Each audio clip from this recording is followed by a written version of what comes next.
This will not be the only time I say this, but I will never forgive you for what you did to me and my family. A teenager will spend at least the next 20 years in prison for attempting to kill a Cleveland police detective last year.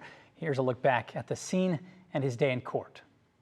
Cleveland Police Detective Mark Barachuk was responding to a stolen Kia on East 30th Street and Cedar Avenue on March 14th last year. The driver of the car, Jayrion Church, 17 years old at the time. After crashing, he ran.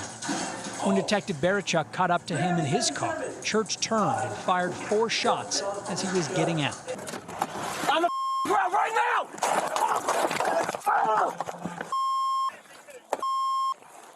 For a brief moment, as I was falling to the ground, I felt darkness surrounding me. That moment felt extremely long, but I imagined it was death. Was this how my life was going to end? Am I ever going to see my wife and my son, who was 3 months old at the time? Will I be able to see him grow up? What will my wife do without me? That's how long that brief moment felt to me. Church apologized in court today. His attorney asked the judge to consider his young age, his background, and psychotic episodes he experiences.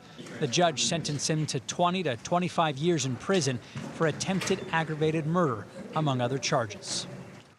Church also faces charges of failure to comply, receiving stolen property, and improperly handling firearms in a motor vehicle. Coming up in the news at 5, you'll hear from the detective's wife about how this shooting has impacted her and their family.